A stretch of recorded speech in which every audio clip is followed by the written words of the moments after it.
thank you for showing up for this. This is a big deal for us at Corbett Prep because this is what we're dealing with, right? This stuff is real. To my right is the incredible Lori Smith, who has been here at Corbett Prep this is the fourth time, maybe? Four times so, yeah. or so. 8 years ago is when we started this. We try to do this every couple of years.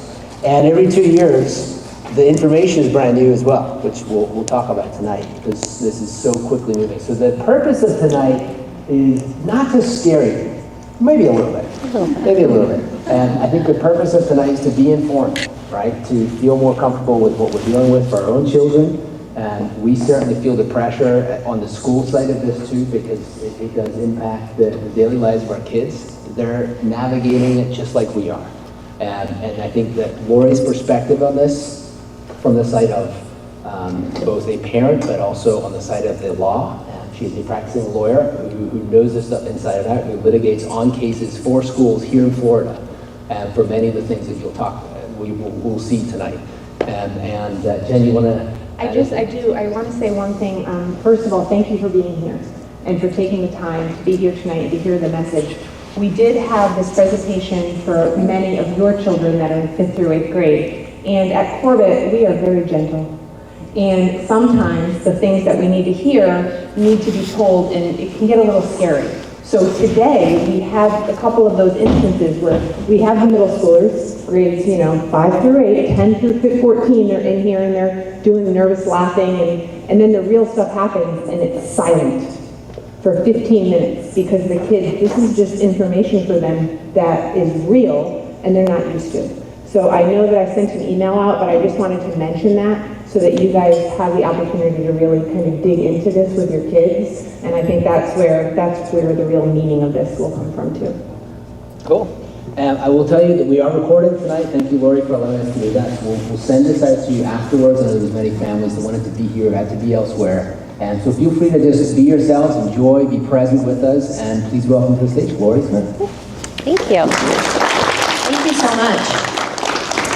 I really enjoyed getting to speak to your 5th through 8th graders today. I was honestly so impressed. I speak to a lot of middle schoolers, about 3 times a week between August and December.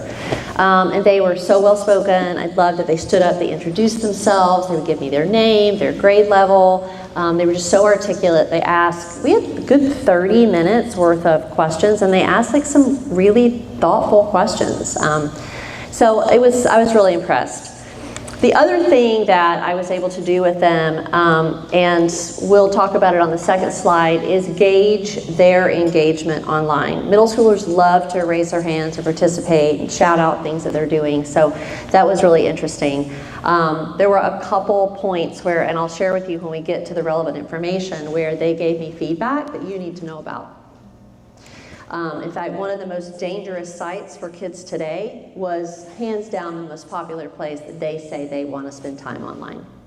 So that is the benefit of when schools bring me to talk to the students and then give you the opportunity to hear from me in the evening. I have so many schools that don't give me that opportunity to talk to parents, and those parents are missing out on hearing that feedback that I can give them about their students. So this is informational for you.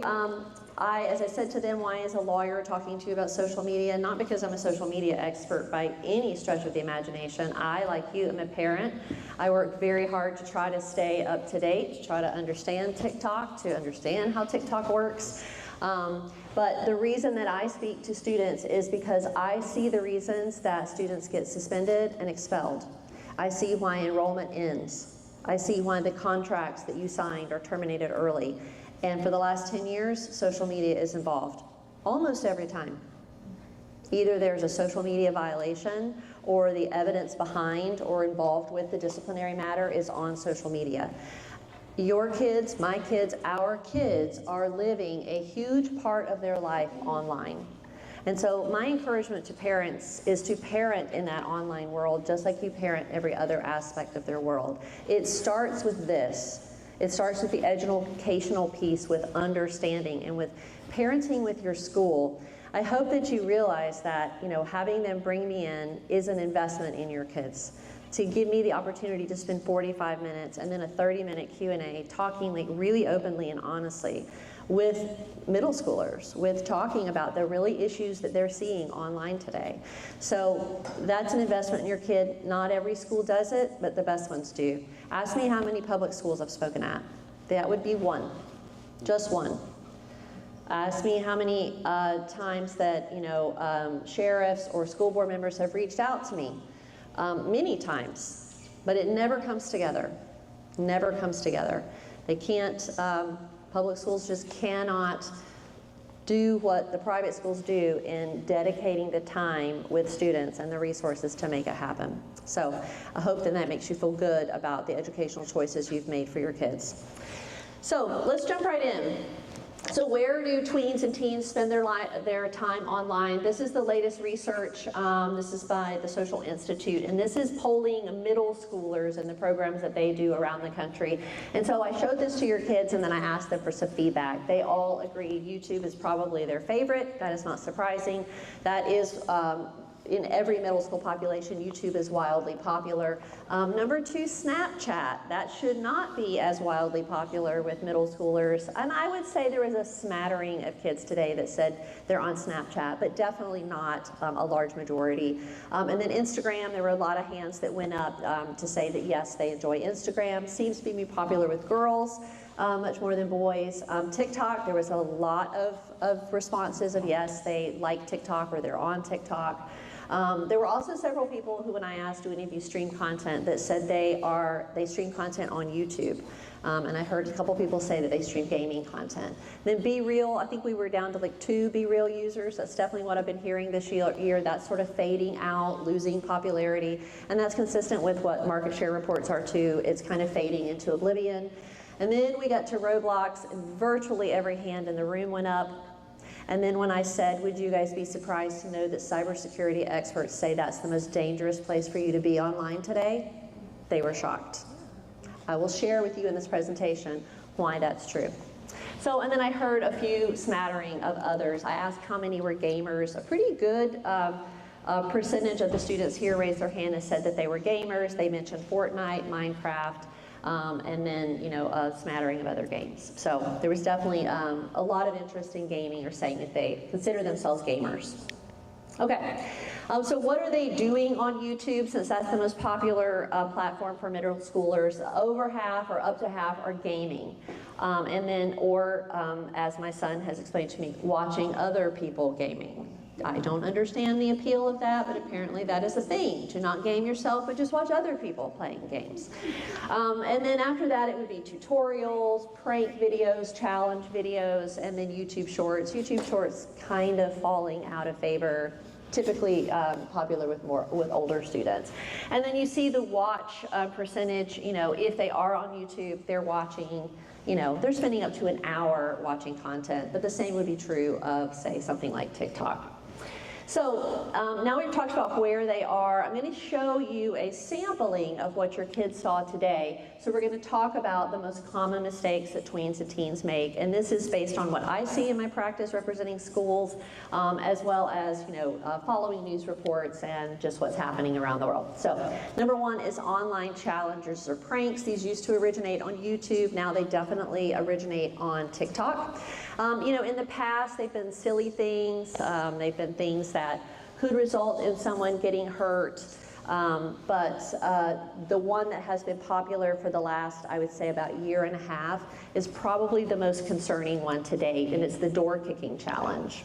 So now this is a video from a couple years ago, but I like this one because of that's kind of what happens. You can see these students are filming here, and then they would post this eventually on TikTok, but you can see here the door actually pops open. And then I have the students look up at the top, that timestamp is 1:26 a.m. So that's kicking someone's door open while everyone in the house is asleep in the middle of the night. The most recent arrest for this was in July in Hillsborough County. So, this will fade away and then it will come back and it'll be wildly popular again. Last year when I was talking to students about this, the teens were being arrested for things like criminal mischief, trespassing. Now, they're charging them with attempted burglary. So they're hitting them with felony charges. And that's kind of what we see. These things will get started, and then law enforcement will take a response, and then they'll see that it's not going away. So they'll amp up the response, and they will start making those more serious charges and arrests. And this was a statement from Sheriff Grady Judd. I shared that with your kids today, with him saying that, you know, what he wants teens to know about this is in Florida, people tend to be armed. And there have been lots of news reports where homeowners have said, yeah, when I heard this happening, the first thing I did was grab my gun. So if this goes wrong, it could go really wrong. Trying to get teens to think about when they see these challenges, or, you know, things that, what is the underlying act? Is the underlying act a crime, or could someone get hurt? Could someone get hurt other than me? Of course, you know, if someone gets shot in the commission of a felony, everybody gets charged with that felony. Everybody gets charged with, you know, manslaughter or, you know, homicide. So very dangerous. We really got to get them thinking beyond the need to go viral with a video that they create. Number 2 is making threats of any kind. This is Florida's written threats to kill or do bodily injury statute. It's been on the books a long, long time. Okay, it's the same statute that would apply if someone walks into a bank and writes down, "Give me all your money or I'm going to kill you," and presses it, you know, pushes it to the teller. But this is the statute the students are arrested under. After the Parkland shooting at Marjory Stoneman Douglas High School, this was basically beefed up by our Florida legislature to make it easier to make an arrest. So you don't have to write that threat to kill or do bodily injury to a person. It can be to a building, it can be to a group of people, or it could just be to something that says like the word school. So this is all of the arrests that you hear of in the media. This is the statute they're getting arrested under. This is a perfect example. This is one from Hillsborough County about a month ago. This is a middle school student. You can see he's 13. You can see that they've released his mugshot and his name. We had a lot of questions about that today. That was one of the really good questions that somebody asked, like, can they do that? And yes, they can. In the state of Florida, there is a specific state statute that says if you are arrested as a juvenile for something that is a felony, if you were an adult, even if you are processed as a juvenile, law enforcement and the media has the right to release your name and your mugshot. So, and you can see what he was arrested for here. When I showed them that today, I said, what platform is that from? Do you guys recognize that platform? They all did, immediately. They all said in unison, Snapchat. And they also noticed that that is a picture of a phone. So that means that the person did not take a screenshot, which would send a notification to the user. That means that someone took a second phone and held it over the phone and took a picture. And it says, and this is a private Snapchat between he and a friend. So it's essentially, if you're not a Snapchat user, it is basically like a private direct message. And it says, I'm gonna shoot up a school today. And his friend says, and then he responds, I'm only getting you though. That sounds like a joke. Yeah. That sounds like a joke between two friends in a private communication. Doesn't matter, he's still arrested. We talked about the fact how you really cannot make that mistake. You can't joke about this, even with your best friend on earth in a private communication. You cannot joke about this. He's charged with 2 felonies. So then school started, and as it always happens with the beginning of the school year, there's a rash of these fake threats. So this is Volusia County Sheriff Mike Chitwood. He's been very popular on the news. He's been on Fox News, ABC, CNN. I mean, he's been on every platform recently because of this video he created on Friday, September 13th, and then doubled down on Monday, September 16th. So let's watch the video as your kids did today. Today is September 13th, and we're not having a good day in Volusia County. So far, 54 tips have come in through Fortify Florida talking about school shootings. All of them have been deemed bogus. We have 2 people in custody. We have another person who we're investigating and probably will take into custody. I can't say this clearer. You don't stand up on an airplane and yell hijack. You don't walk into a movie theater and yell fire. And you don't get online and post you're going to shoot up a school. It's going to get you sent to jail. And now, for your parents out there, Today's hoax cost around $21,000. There's 2 people in custody. We're coming after you. And starting Monday, your little cherub, we're going to start publishing his face and doing perp walks with him when we take him into custody. And then we're going to show pictures of you, the parents, because you don't want to raise your kid, Sheriff Chipwood's going to raise them. What we're going to start doing Monday is, since parents, you don't want to raise your kids, I'm going to start raising them. Every time we make an arrest, your kid's photo is going to be put out there. And if I could do it, I'm going to perp walk your kid so that everybody can see what your kid's up to. All right, sir, carefully as you can. You're going to be walking over here through the gate over here, all right?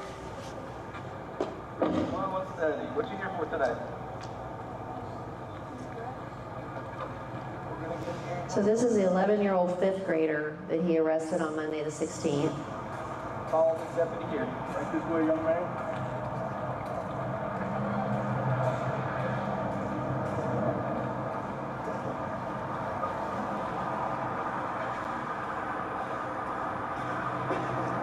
You'll notice that this is released on the sheriff's TikTok account. They all have one. They're not cutting him any slack. He gets the ankle shackles. All right, come on in here, have a seat in the cell. We're going to gather up the paperwork and get things started for you. Do you have any questions? All right.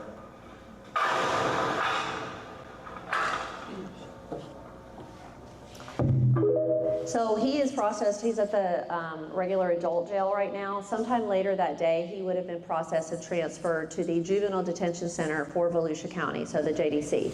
And then when kids are arrested under this statute, they are held at that JDC for 21 days. 21 days in a juvenile facility before they will be released to their parents. If your child is in a JDC for 21 days and does not get physically assaulted somehow, it would be a miracle. It will be the worst 21 days of his life. He will not be able to return to public school. He won't be able to return to any school. He will have to probably finish out the year on Florida Virtual School or repeat that year. And and this is the community response when something like this happens. Lock them up. Felony charges. Highest punishment and expelled. They need to be punished, not a slap on the hand. I mean, people have had it. There's very little sympathy. In the private school setting when this happens, and it has happened, I mean, I don't think I know of a private school that I work with where it hasn't happened.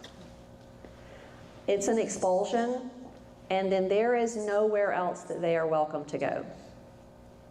I mean, usually the public school won't take them either. So it's a pretty life-changing decision. If you think about that young man making the joke with his friend on Snapchat, like this year for him is ruined. So it's a pretty big decision. So yes, we watched this today, and I think it was a little bit scary, particularly to the poor 5th graders who looked so young and tiny, and they had big wide eyes when they watched that. So if you go home tonight and they say, in fact, one of the teachers was laughing because she said she saw her son on campus, and he said, Mom, she's like, how was the presentation? He was like, it was great, but Mom, a 5th grader got arrested. And she's like, in the presentation? He's like, no, Mom, on the video. So they had lots of questions about that. But they need to know. I have seen 5th graders. Last year, I had a client that had to expel a 6th grader for making a statement in a carpool on the way to school. I think I might bring a gun to school. And you can imagine everybody in the car is freaking out. Was he serious? I don't know. Probably not. Are they going to wait around to find out? Absolutely not. So this is an important conversation to have. Number 3 is cyberbullying. I maintain with students when I talk to them that this is the one I see the most often, and it is one of the biggest mistakes that they can make in middle school because it follows you. So I always start by showing them the Florida statutory definition of cyberbullying because it is broad. Teasing. We had lots of questions about that today. Social exclusion these days, that typically shows up as everybody unfollow her. No one talk to her. No one invite her to anything. Girls love that one. And that is extremely detrimental to be isolated that way. Particularly when, you know, one day you have 150 Instagram followers and the next day you have 14. Because a campaign has started for everybody to unfollow you. Of course, intimidation, physical violence, sexual, religious, or racial harassment. That is treated as cyberbullying, and that is the way that schools treat it these days.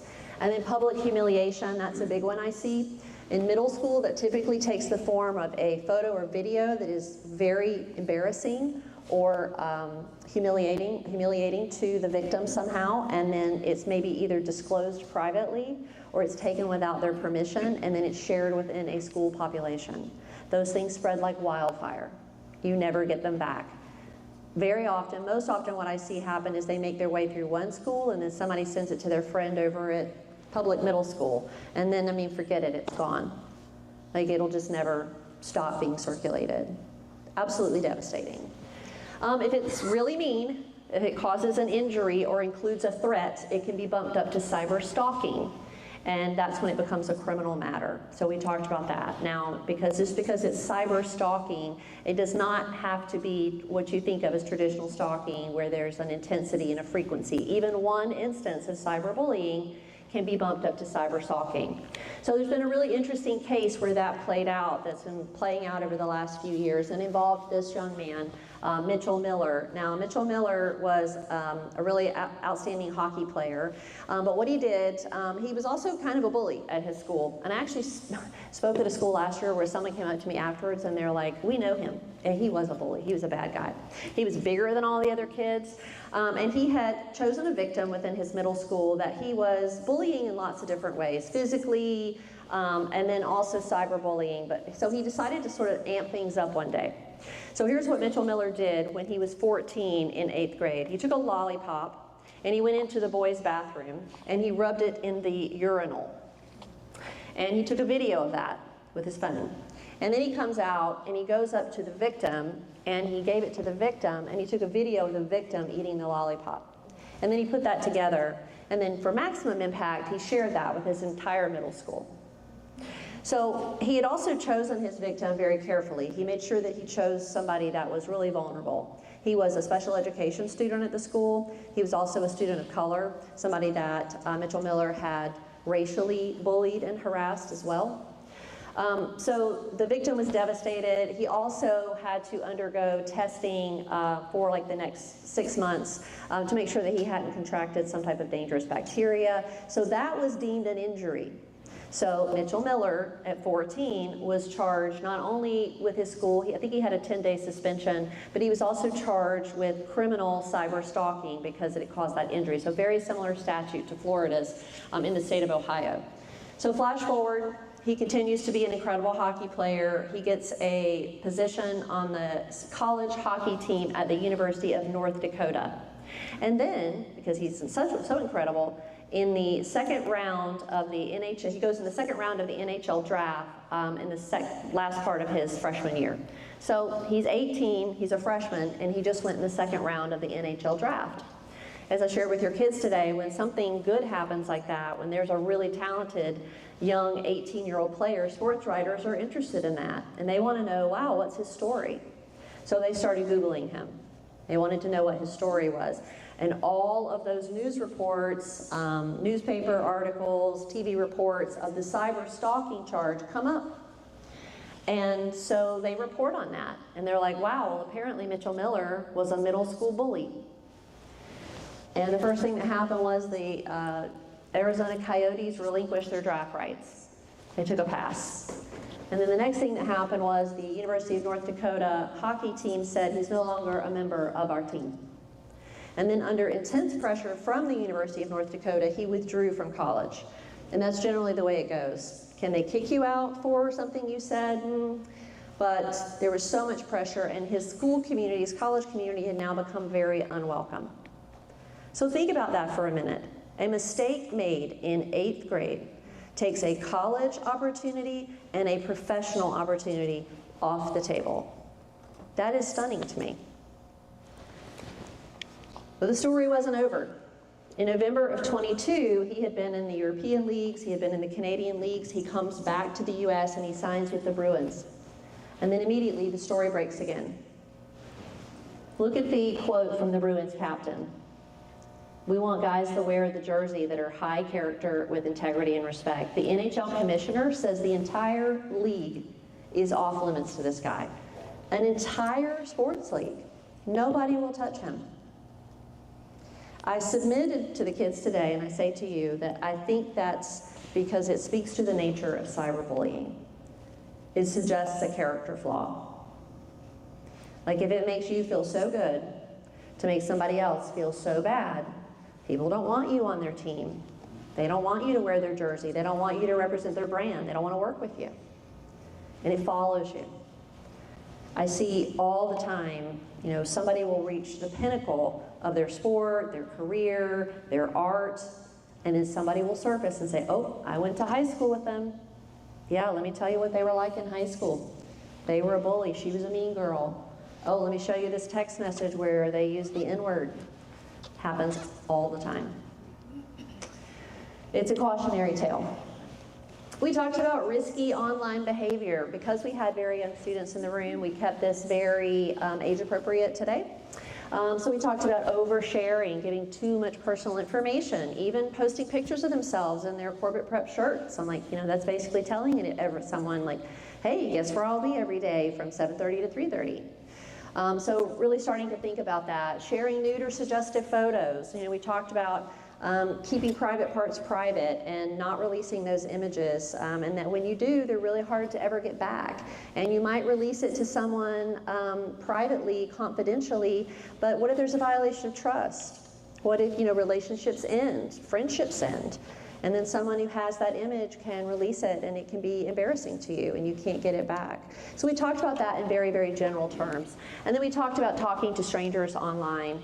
We spent most of the time talking about that because I share with them the story of a kidnapping that happened in Orlando with a young girl who met a friend who she thought was a 13-year-old girl on Minecraft.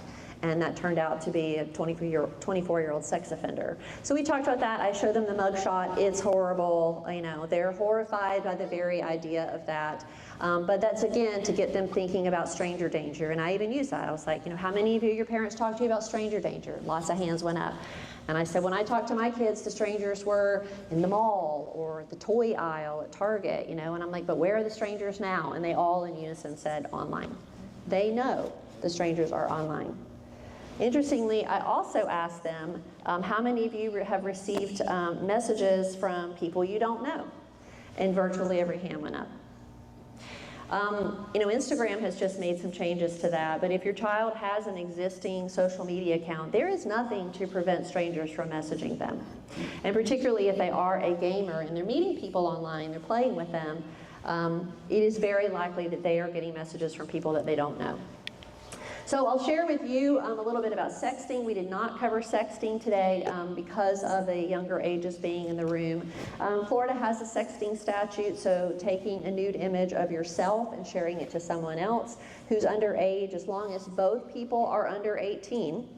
It is a non-criminal violation in the state of Florida. I will tell you that these days law enforcement is not pursuing it all that much. There's really no enforcement vehicle built into the statute. So when they created the statute, there was no body that was in charge of seeing the penalty through, which is usually educational and paying a fine. So these days schools are just kind of treating it like how it's treated in the workplace. They're treating it like sexual harassment if you're asking for it, or if you're disclosing an image that was given to you in trust. But I maintain, even when in communities where I do speak to students about sexting, that it is way more important that they know what is not sexting and what falls outside the sexting statute. And that would be videos or photos of a sex act. So, and yes, I have seen that happen at the middle school level. I had a case last year for a client school where a 8th grade boy took a video of a 7th grade girl performing a sex act on him simply by using this recording device in his hand. She did not know she was being recorded. And of course, once in possession of this video, he had to show it to some other boys to prove that this had happened. And before long, it had been disseminated throughout her entire school. That is creation and distribution of child pornography. That is a felony. It was reported to law enforcement. Her parents did not want to pursue charges. So far, they have not charged him, but they still could.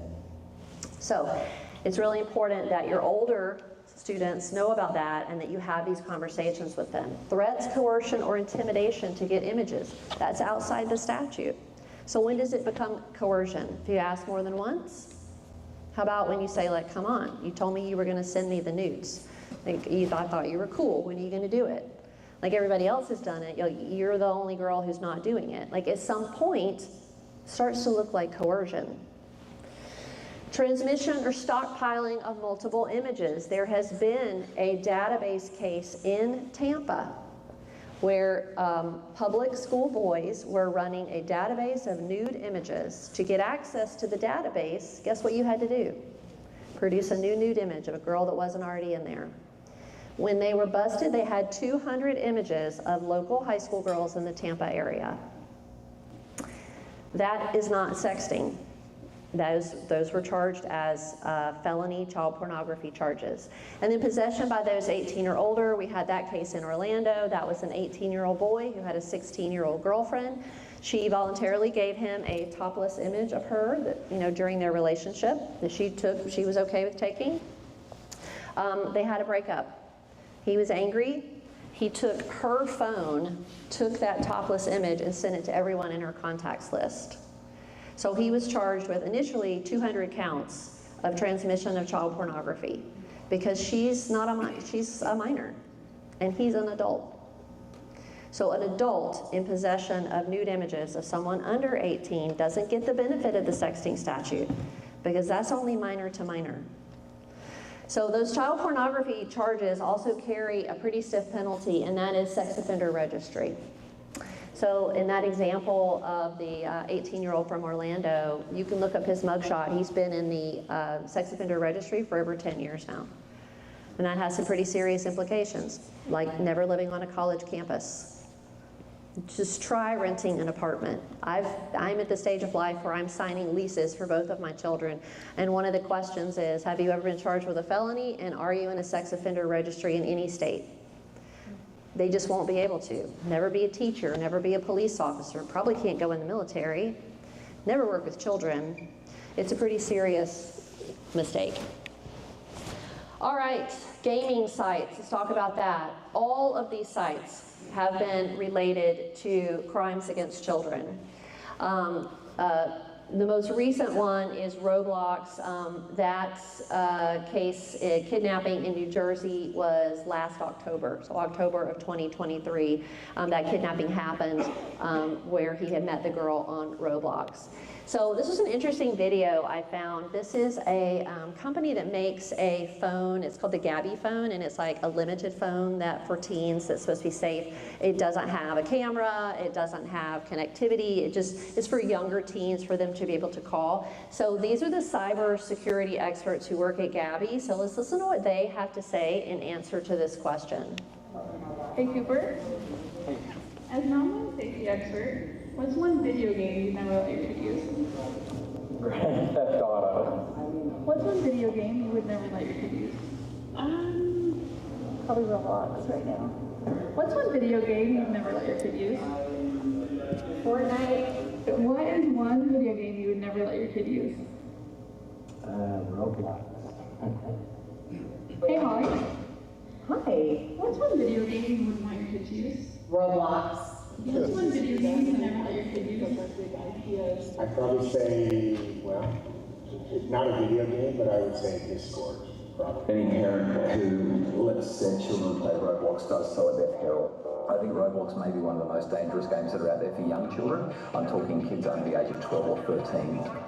It is unhealthy and unsafe. Full stop. And I'm going to show you some screenshots that we'll talk about in a minute of where that concern is coming from. But that's straight from the experts. I think another thing that you need to be aware of if your child is a gamer, particularly as they age up into gaming, is this unchecked gamer culture. And so there have been lots of articles written about the language that kids use when they are gaming. What we see is that when kids are gaming, especially when they're getting into more multiplayer game type formats, where they're gaming with other people, you know, they're starting to talk and act in their gamer persona. You know, they're in the moment, and so they're using different language. You know, racism, harassment, cyberbullying. There have been threats that have, in Florida, where kids have been prosecuted for things that they said on Discord or during, you know, gaming, on gaming platforms. And so if you have a gamer, it is really important to have these discussions that, you know, they're going to be held accountable for their behavior, whether they're in that gamer persona or not. Like, it's still, the same rules still apply, whether it's with their classmates. You know, they're responsible for, you know, the conduct and the language that they use, even when they're in that gamer persona. So it's an important conversation. It's only going to get worse as kids age up. I recall once my son was upstairs. He was an Xbox user. He's a gamer, still is. And I heard just this tirade of profanities, and I could tell it wasn't him, but it was whoever he was playing with. And so, you know, I'm in mom mode. I'm up the stairs, and I'm like, who is that? You know, are you playing with a stranger? And he was like, it's Jackson. Well, Jackson was a friend of his he'd had forever. He's the best kid I know. And I'm like, you are kidding me? That was Jackson. And he's like, yeah, but it's not Jackson. Like, he's in his gaming mode. So it's an important conversation to have with your kids. All right, offensive or racist posts and language. Most diverse generation today continues to be a problem. We looked at a different example today. So I want you, when you get home tonight, if you have a 5th or 8th grader, ask them about the video example that we watched today. It was a case, very recent case, where 6 middle schoolers were arrested and several more were expelled, one for 45 days in the Boston area over a racist Snapchat video that was created. But this is an example. Every year, you know, like at the high school level, there are, you know, racist promposals. You know, this one, if I was black, I'd be picking cotton, but I'm white, so I'm picking you for HOCO, for homecoming. Not original, has literally, there are thousands of these, thousands. We talked today about how, you know, there are some things that you just will never make funny. Slavery being one of them. You're trying to make slavery funny. The Holocaust, swastikas, never going to be funny. And when teens try to do that, you know, it makes them look uneducated. We also talked about one of the biggest examples. We talked about the N-word, and the biggest example coming out of Florida last year, and that was Marcus Stokes, 4-star quarterback recruit out of Nice High School. That matters because Nice High School produced Tim Tebow. His junior year, Marcus Stokes verbally committed to UF, and that was UF's announcement on all of their social media pages about Marcus Stokes. Thrilled to land him. It was his dream school. He made no bones about the fact that he wanted to play football at the University of Florida. And then about 3 months after that announcement, one day after football practice, in the privacy of his own truck, he is listening to music. He's listening to, you know, some rap music, and he takes out his phone and he takes about a 6 to 7 second Snapchat video of himself singing along to a song, and he sings the N-word. And, you know, it's shared with whoever follows him on his Snapchat. And a couple months later, someone sent that to the University of Florida, and they revoked his scholarship offer. He owned it. He apologized publicly, and he started his recruiting process all over. But that D1 dream was over for him. He did eventually end up getting picked up by a D2 school, I think the University of West Florida in Pensacola. But we talked about how, you know, in that split second, you know, using that word, which carries so much history, took an opportunity off the table for him, forever. Done. It happened again to another athlete in Wisconsin last fall, volleyball player, same thing, about a 6 second video, and she also lost a scholarship opportunity to be on the Wisconsin volleyball team. The kids need to understand this.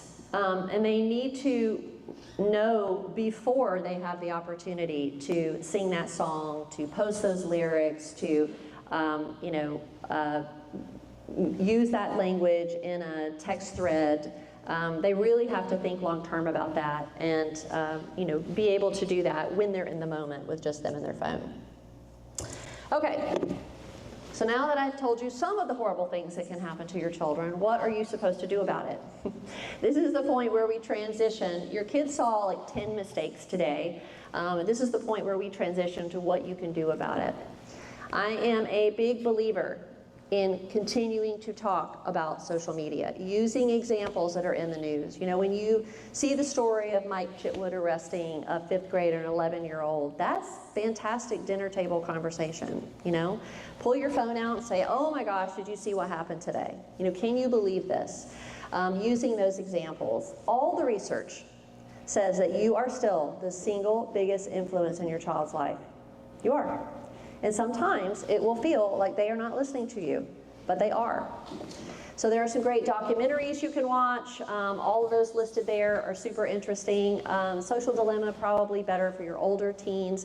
I know when that came out, I watched it with my daughter, was like 16 at the time, and she actually took some of the tips from that documentary and made some changes, like moving some of her social media over to like the 3rd page of her phone, turning off notifications, like those sorts of things. So just keep having the conversations. This one is a great, if you have a TikTok user in your house, or if you have a child that's wanting to use TikTok. The Wall Street Journal did a fascinating study of the TikTok algorithm by programming bots with certain interests and then turning them loose on TikTok. Absolutely fascinating. It's only about a 13 to 15 minute video. You can find it on the Wall Street Journal video page. That's the name of it. It's a great one to watch with your teen. And then start some discussions out of that. You know, what do you think about algorithm transparency? Do you think that, you know, do you realize when you're using even something like Instagram, that it is pushing content to you? It's deciding for you what you watch. What do you think about that? Do you think that's good? Do you think that's bad? Do you see any problems with that? Start having those discussions, creating awareness in your teen that, for example, if they have an interest and they're on TikTok and they watch, you know, 2 videos about depression, well, that's all they're going to get, is depressive content. And we need to educate them to understand, well, I'm getting that content not because everybody's depressed like I think I might be, but because the algorithm is deciding I might be depressed. Now I'm going to switch it up and I'm going to not watch that content. Arming them with information. Number 2, the bad news is you have to be on social media. You want your kids to listen to you, but if you don't speak the language, they're not going to listen. They're not going to come to you when they have a problem. I was speaking at a school last week, and when I got to talking to some parents, they sat in for the student presentation, and this lady comes up to me, and she starts telling me about Snapchat. And I can tell within about 30 seconds that she's not on Snapchat. And I said, do you have a Snapchat? She's like, well, no. And I'm like, I can tell. And guess what? So can your teenager. So if someone is harassing them on Snapchat, do you think they're going to come to you? And she's like, so I'm like, you need to be on Snapchat. You have to speak the language. You need to have a working knowledge of how these things work. If you don't, then your influence is diminished with your child, okay? Get a friend. You say like, okay, I'm going to snap you, and then you snap me back, and we're going to practice. You don't have to post content on TikTok, but you need to understand how to send messages through TikTok, how the algorithm works, what the For You page is. You need to understand on Instagram the difference between a post, a reel, and a tagged post. If you don't, and your child is on Instagram, then you have homework to do. So you need to get on there and understand it. It is also a great way to communicate with your kids where they are, okay? There is a ton of content on TikTok, Instagram, and Snapchat, but a little less on Snapchat, that might be relevant to you as a parent. I'll give you an example. So my kids are older, they're both in college now, and they're pretty active TikTok users. So my TikTok account, there's any kind of content you could watch. Mostly I watch cat videos, but every now and then I find something that I think is relevant to my kids. And so I watched a story about the prevalence of street Adderall on college campuses, and how this notion has developed that Adderall is just, it helps you stay awake. It's kind of like coffee, and it helps you study and be alert, and you don't need a prescription because it's so easy to buy it on the street, but that so much of it is laced with fentanyl. And we know what that means. So I sent that video through TikTok to both my kids. You share the video, and then they can comment on it. And I got two very different responses. My daughter responded and said, "That is terrifying." And my son responded and said, "I am not an idiot." But they both watched it. They both watched it. So it gives you the opportunity to meet your kids where they are and communicate in a way that they understand. TikTok is popular because it's a 30 to 60 second video about a little niche subject. And there's anything on there that you might be interested in, you can find and send to your kids. Establish family rules early on. Limit all social media to a certain age level. The big push is wait until 8. Okay, or at least 13. They have to, legally they have to be 13 to have any type of social media account. Require that they use privacy settings. Require that they have private accounts unless there is some reason at some point in their life for that account to be public. We've talked about that today. Recruited athletes these days need a public profile on social media, but not until they get about 16. Okay, from 16 on, if they are pursuing their sport at the college level, they have to have a social media. I talked about with one of the teachers today, the fact that like for baseball recruiting is done on X or Twitter. So many coaches will follow, teams will follow players on those accounts, and the kids do need to have a social media platform. But they don't need to worry about that till 16. Require passwords, meaning they give their passwords to you as a condition of having the account. Will they like that? No. Will they comply? Yes. Now, if you wait until they're 17 and you go in and say, "Hey, mom's going to need all your passwords," no, then prepare yourself for World War III. Start when they're young. Start when they get that first social media account. Shut off access at a certain time every night. That all the research that's been done says that teens say they're on their phones much later at night than their parents think. And just like us, if they have it in their room somewhere and they hear that notification go off, they're going to get up and check it. I mean, I catch myself doing it. I'm like, was that my phone?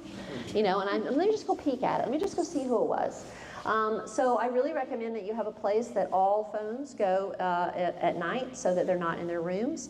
When I instituted that in my house, what I heard was, "But I use it as my alarm." And I'm like, yeah, you know what? They make these cubes and they have hands and numbers on them, and they're called clocks, and they also have alarms in them. So buy an alarm clock, put it in their room so that the phones are in the somewhere that you designate at night.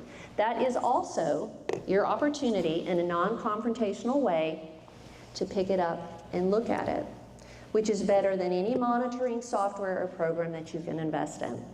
And you're going to know how to look at that phone because you're going to have their password. You're going to have the password to the phone. Now, every now and then I'll speak and someone will say like, "Well, what about their privacy?" That is a decision that you have to make as a parent, but I can tell you right now that legally, they cannot go down and sign a contract for one of these. Unless they're 18, they cannot sign a cell phone contract.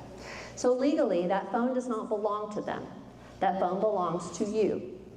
And I recommend that you set it up that way. Happy birthday, we've gotten you a phone.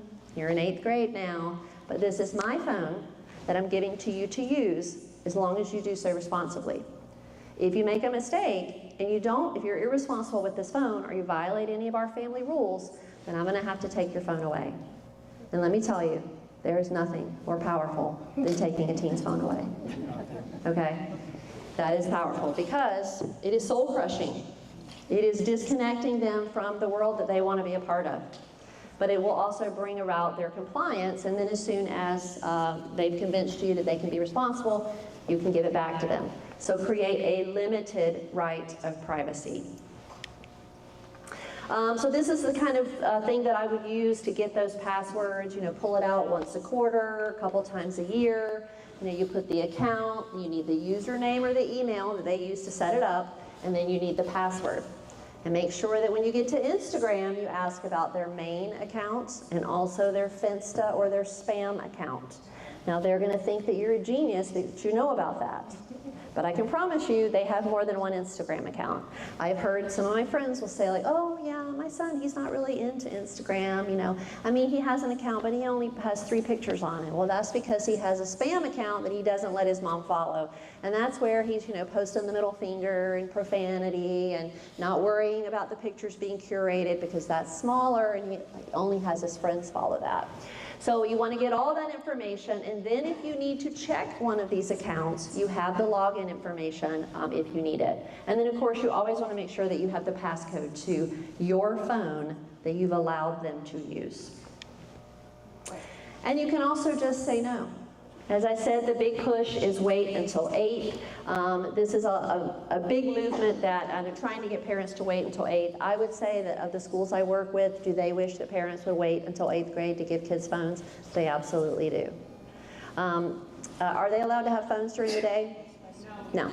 So be thankful that your school follows that rule. I have been places and I've worked with schools that do allow students to have phones out. It's night and day. It's night and day the problems that occur if students have access to phones all the time. Many times parents ask, well, what age? If we're going to wait until 8th grade, are there any other limits on, different platforms? These are recommended by experts. This is not what the App Store will rate them. The rating in the App Store is not there for you. That is not to help you. And that does not mean that the App Store has assessed the safety of this app for your children. Notice Discord is 17+.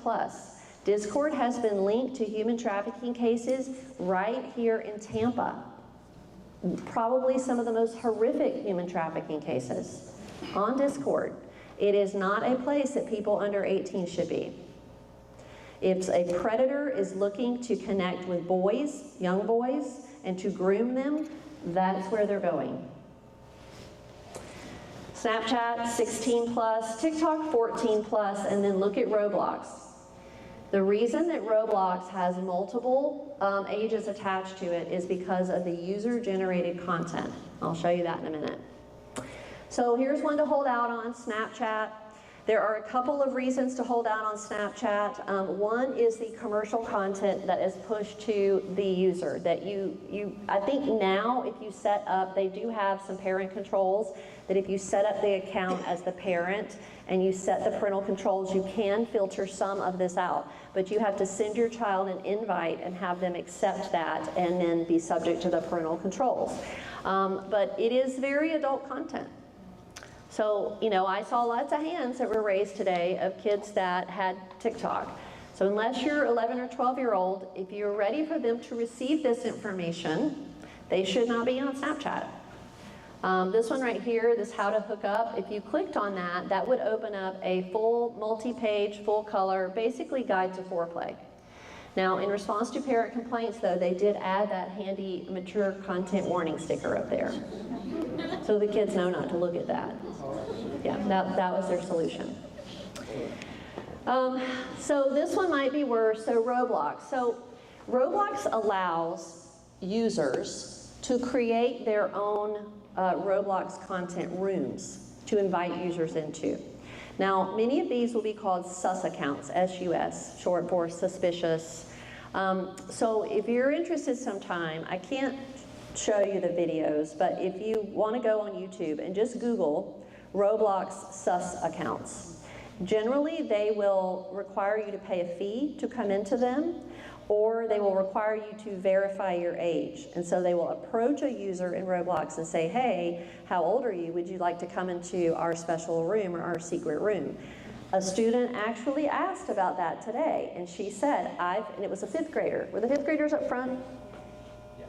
Yeah, it was a 5th grader. And she said, I was on Roblox and someone asked me to come into their special room and you had to pay to get in it.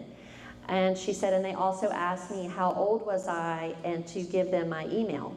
And I said, and tell me you didn't do that. And she said, no, I didn't. Now the big question is, did she tell an adult? They were encouraged to tell a trusted adult multiple times today. But a lot of them think, well, I can handle it, I know better than that.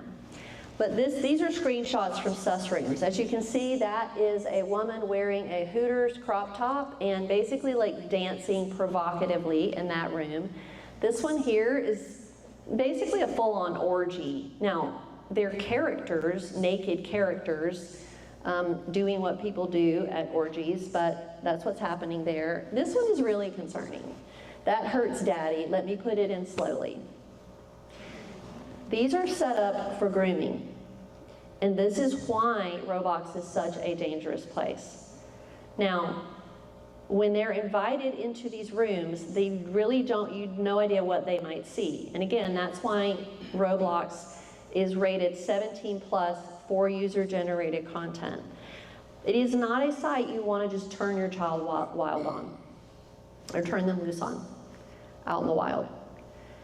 It should be used with supervision, and it should be used with limits of what kind of rooms that they can go into. So that is the biggest concern with Roblox right now.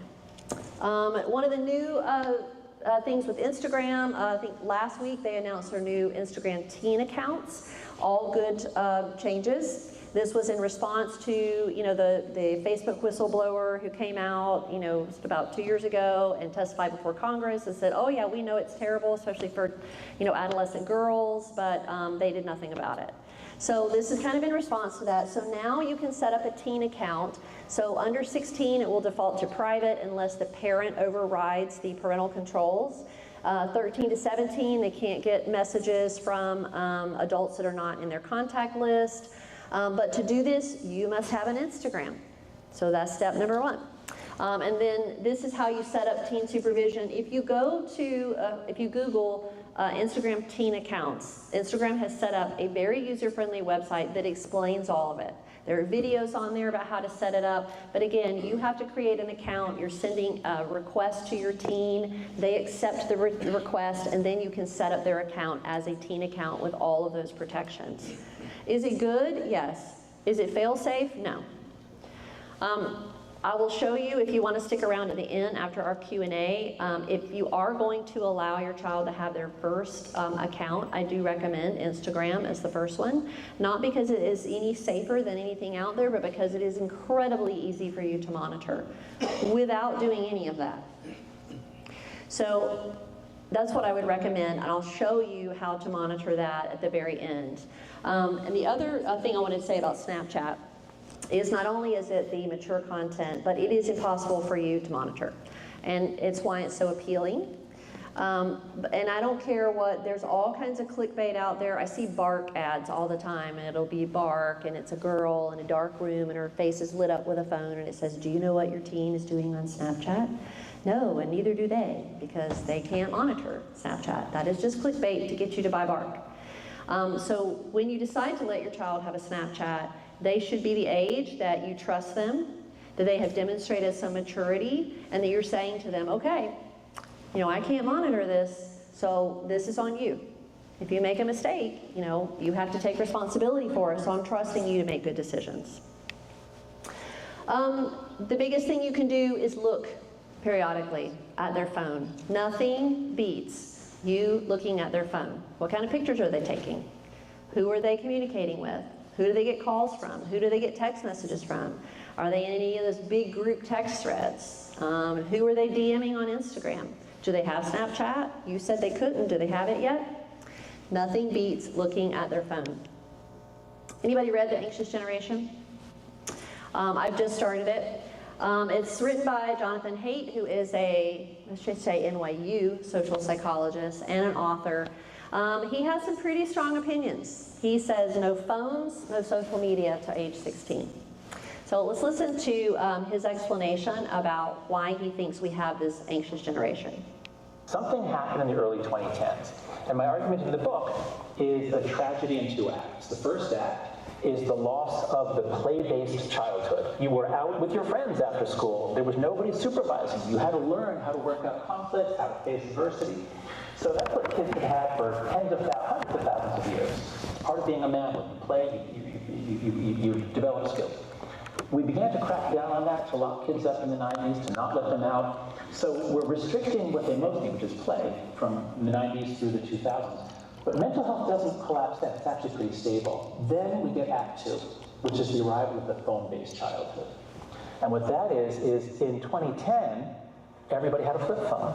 The iPhone had come out, but most teens had a flip phone, no front-facing camera, no social media on the phone, no high-speed data. And by 2015, everyone's got all those other things. Now suddenly everyone has a smartphone, front-facing camera, high-speed internet, social media, especially Instagram, on the phone. And almost like someone turned a switch in 2013, girls in America and many other countries suddenly become very anxious, depressed, and self-harming.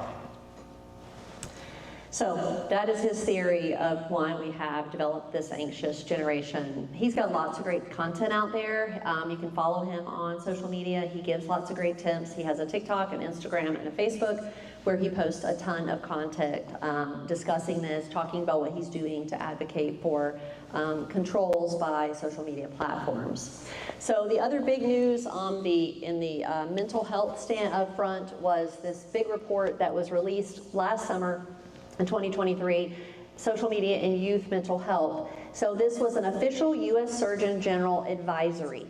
Advisories are rarely issued. Look at the other ones: smoking, AIDS, drunk driving, and obesity, and social media and youth. That is how serious the Surgeon General takes the impact of social media on adolescent mental health.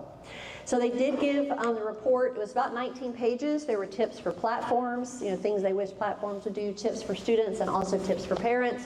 Their tips were create a family media plan. That's kind of what we've talked about tonight. Creating those tech-free zones. So, no phones at dinner, no phones in your room at night, no phones at school, which your school is taking charge of. Modeling responsible social media behavior, demonstrating to your kids, like, hey, let's put our phone away, while we have dinner, at Outback tonight. Let's talk about our day. Let's don't check messages. I catch myself at dinner, with my kids, and I'm on my phone while they're on their phone. So that's what they're talking about. Teaching them, empowering them, just what we did today. Wish every school made the investment to empower students.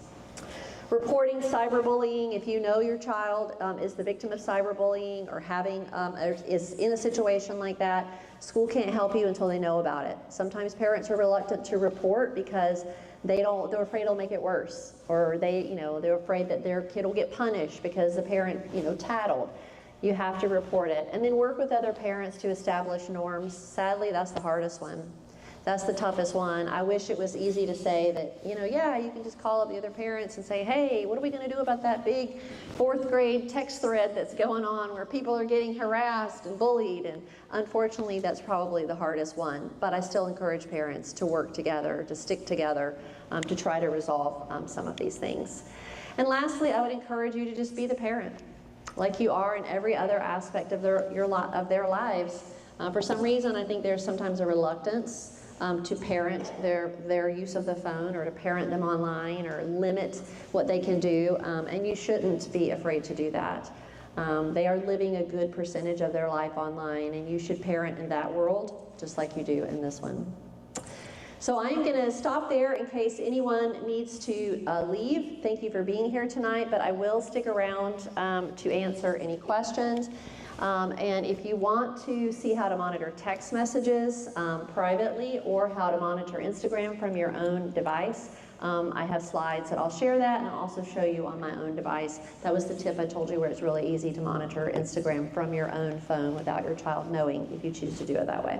So I thank you for being here, and I'll stick around and answer questions. I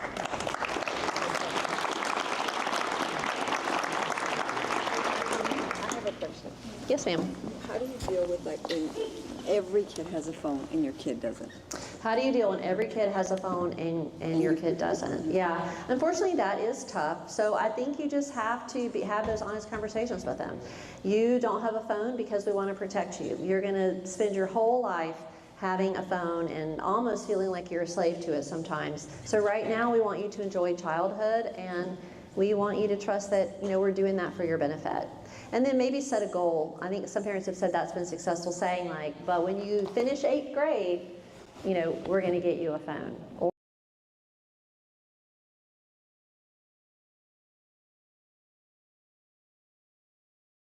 And that goal, so that's something to look forward to. But it is tough, and I respect the parents that stick to their guns. Yes, sir.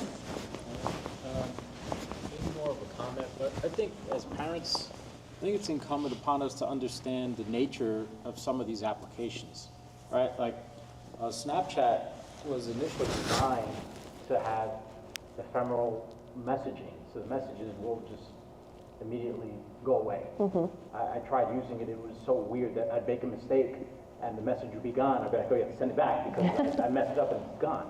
So, so I think we need to understand, like, there's this ephemeral messaging that disappears, and this conceptual anonymity that is really not, there is no anonymity. Right. Right? You showed the example of the person taking a photo of the other phone, which is not a screenshot. Right? So, like, when I see stuff like that, I personally say, well, I don't see the practical need for a child to have Snapchat if the purpose of the application is to have things disappear and be anonymous, right? So that's where we gotta start looking at these things and say, all right, well, if Roblox is dangerous, which parts of it are not, but as a technologist, I really don't see a need for a kid to have Snapchat where you can message so many other different applications that don't have that as its initial feature. That's what it is. Yeah, I think the draw of Snapchat, well, number one are the filters. The filters are very entertaining, and they change all the time. The way you can edit the photos, the timestamps, the locations, the elevations, like all the things that you can add to the photos, so that's very entertaining. Of course, now you can save anything in Snapchat as long as it's user saved. So you can save the discussion, you can save the photos, like as long as the user decides to save that. So yeah, but we do have to get them thinking that, realizing that nothing is ever private, nothing goes away, like it can all, be there and come back to haunt you. We absolutely need to have those discussions, and that's powerful when it comes from you, from their parent.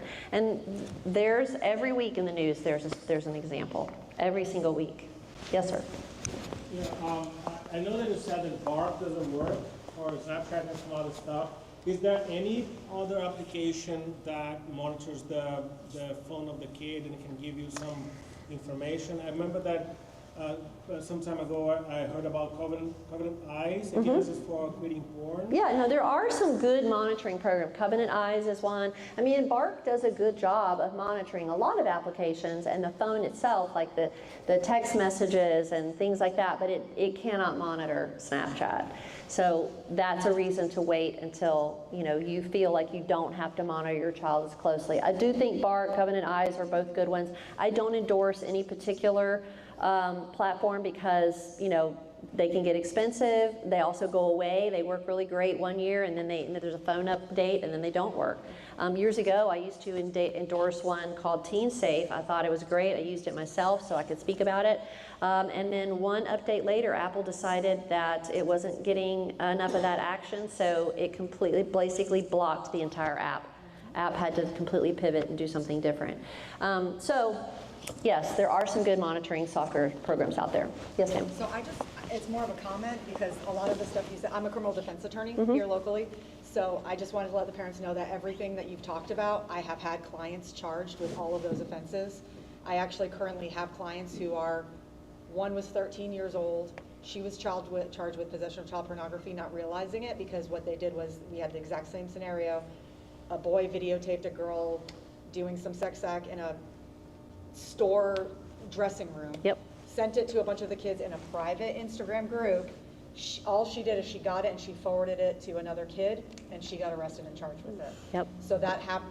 The problem is that kids don't realize that because they're minors, but since it's pornography, they're going to get charged with pornography. Yeah, they sort of think it's sexting, and so it's not a big deal, but they don't realize, first of all, the video of the sex act falls outside the statute anyway, but yeah, and it's very serious. Yeah, and those softwares do work, because I have clients who have to have like Covenant Eyes and those types of things, but what I think parents don't realize, because when I get certain computer crimes, they have law enforcement tools like Celebrate and some of the other tools that they use to download and analyze, but a lot of things like Snapchat, some of those messages are not there, and we can't even find it with the law enforcement tools. Yeah. And I have a case right now where a kid was on YouTube creating some video, and he was solicited by a grown man who then started sending him penis photographs and other photographs that the mom had no idea about and hadn't even realized it was on his phone because she didn't locate it, and it wasn't in the gallery or images, but it was then located when we did like an extraction on the phone. So all of this stuff happens all the time, unfortunately, and like the written threats, and they've actually charged kids with acts of terrorism. I had a client recently that said she was gonna, because a girl was bullying her, she then posted as the other girl saying she's gonna come and shoot someone, and she was arrested for now felony charges, and she's only 13 years old. So. Wow. Yeah, I mean, it sounds like you've seen it all. Thank you so much for sharing that. Well, now we're really terrified. Well, something that's not as terrifying, but it's cyberbullying. It's happened at another private school locally here. It was a video of, somebody took a video of a girl falling and added like farting noises or whatever, and then they spread that around, and not only did the people that spread it got, but if you liked it, if it came on your phone and you liked it, you were then considered part of the problem. Yeah. And so they did get, you know, expelled. So we Not actually expelled, talked a but lot about that kind of stuff today, and a lot of it came when they were asking questions. They were all really, they're like, what do we do if we're in a group text thread and stuff's being said that we don't like? And so we talked about the concept of being an upstander, not a bystander, you know, and being the person that speaks up and says like, hey, this is not okay. And then leaving the chat, you know, although sometimes, you know, you can get brought back into the chat. Like sometimes it's hard to get out. But we really talked a lot about that today, and how do you kind of stop things from spiraling out of control? What do you say in that situation? If you like something, like can you stay in the chat and be silent? You know, or if you like an Instagram post, you know, how that can basically say, yeah, I support this, I'm okay with this language, or, you know, I'm okay with this, what's happening. So there were a lot of really good discussions about that today. And in fact, as I was walking back over here tonight, there were some students in the hallway, and I heard one of them say, shut up, stupid. And the girl turned around and said, I am not okay with that language. And I was like, oh, somebody's being an upstander, I hear it. So yeah, those are good conversations to keep having. You will find news stories like that too, where somebody tries to do something to, you know, turn things around or report it. And I think it's important that kids know, like, that's not snitching. Like, especially if it's happening to your friend and you tell a trusted adult, that's not snitching or ratting someone out. That's maybe saving a life. So, yes, ma'am. I guess the first thing is people so sad for such an enormous amount of responsibility that they really can't handle at this age. So, but secondly, having a younger child, Minecraft is like all the rage. So how do you navigate that? Is it safe? Is it not safe? I don't like anything that's like gaming these days. So any of the safe gaming things. any of the gaming platforms where they can play with other people that maybe they don't know, then it's a problem. You need to look and see if there are parental controls, if there's a way to shut down messaging so that they can't receive messages from people.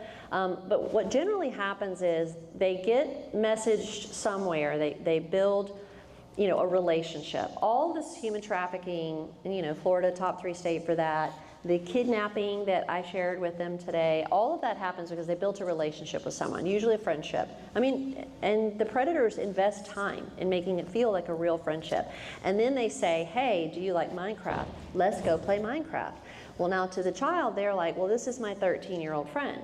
So then they go and they play Minecraft together. And within Minecraft, then they can communicate, and then the relationship is built even further. So wherever they're meeting that person initially, and it could be just about anywhere, any platform, and then if they take it into a gaming environment, now they feel like, well, it's okay to talk to them because I know this person. It's another 13-year-old girl. So again, continuing talking about stranger danger. The strangers are online. These people could be predators. You know, they have to be street smart. And today, the street that they have to be smart on is online, the online street. So with the Minecraft, and in fact, the kidnapping example that happened in Orlando, 11-year-old Alice Johnson, Google it, you can read about it, was on Minecraft. All right, any other questions? All right, if you're interested, I'm going to show you these last few slides. If you want to monitor text messages, it is incredibly easy if you have Apple devices to secretly, if you want to keep it secret, monitor their text messages. So what you do is you have the messages backing up to iCloud, and then you can go into iCloud and see them. And you would need your child's Apple ID, of course, to do that. And you can also turn on text forwarding, so that all the messages that come to your child's phone will copy to your laptop or your iPad or your phone. So when my daughter was in middle school, she had a phone, all of her text messages would copy onto my laptop. So I was seeing in real time the messages that she's getting upstairs in her room. Now, pro tip, turn off notifications so that every time her phone goes off, your laptop doesn't go off. You know, when I felt like she had reached a level of maturity where I didn't need to monitor her text messages anymore, you know, I turned that off, I stopped doing it, you know, and she got a little more privacy. It's very easy to do. So you would go to the phone, the child's phone, and you would turn on messages, and then you would turn on send and receive. Use your Apple ID, and you feel free to take a screenshot of this. And then you would say use Apple ID, so it's your Apple ID, so you'd be adding in another Apple ID to receive the forwarded messages, and then you would just turn on text forwarding. It will send a notification to your child's phone, so you have to have both phones together when you're setting this up, because then you need to approve that notification on the child's phone. And then how to monitor Instagram. As I said, it's the easiest one to monitor. The reason is because Instagram allows you to have multiple accounts and to be logged into those multiple accounts at the same time. So my son graciously allows me to continue to log into his Instagram account. So you would start by going to your Instagram account that you have and that you've been practicing with. And so you would go up to the top and you would hit your username. And then when you hit that, it's going to open up a page and it's going to say log in or create new account. And you would hit log in, because you're going to be logging into your child's account. And then it says log into existing account, and then this is where you will need their username or the email they used to set up the account, and you will need their password. And you're going to get that off that, you know, password list that you already gave them. And then you will hit login. And then at that point, you will be logged in and you can toggle back and forth between all the accounts. So when I hit mine, I can toggle back and forth. This is my account, and this is my son's account. So now I am logged into his account as if I am him. I can see everything that he can see. I can see all of his direct messages. I can see, if I look, so one tip up here in the corner where the little message symbol is, see how it's red? It has a red 7 there. That means there are 7 unread messages. Now if I open them, they will also show open on his phone. So you can decide if you want to allow them to see the message first. If you don't, that's up to you as a parent. But you can see everything. You can see photos he's being sent. You can see messages, his replies. You can see what accounts they're following. The reason this is so important is because one of the big criticisms of Instagram is that there is so much content that's depressive, suicidal ideation, self-harm, and that is true. But if your child is following or engaging with those accounts, messaging those accounts, following them, you will see that when you are logged in as them. And if there's anybody that needs to be aware of that, their parent is a great person to be aware of that before their peers. So it is super easy to do that. It will not alert your child that someone is logged into their account at the same time. So far, that has not changed. And then you can go straight back to your account. But it's really easy to monitor. There are so with the new teen account, so if you are giving your child the first account, I would set it up as that teen account so you can make sure it's private. You control the privacy settings, and then you would be limiting who can send them messages. And those would be some key enhancements to Instagram. All right. Well, that is all I have. Thank you guys so much for coming. And again, I'll stick around if anybody has a private question they want to ask.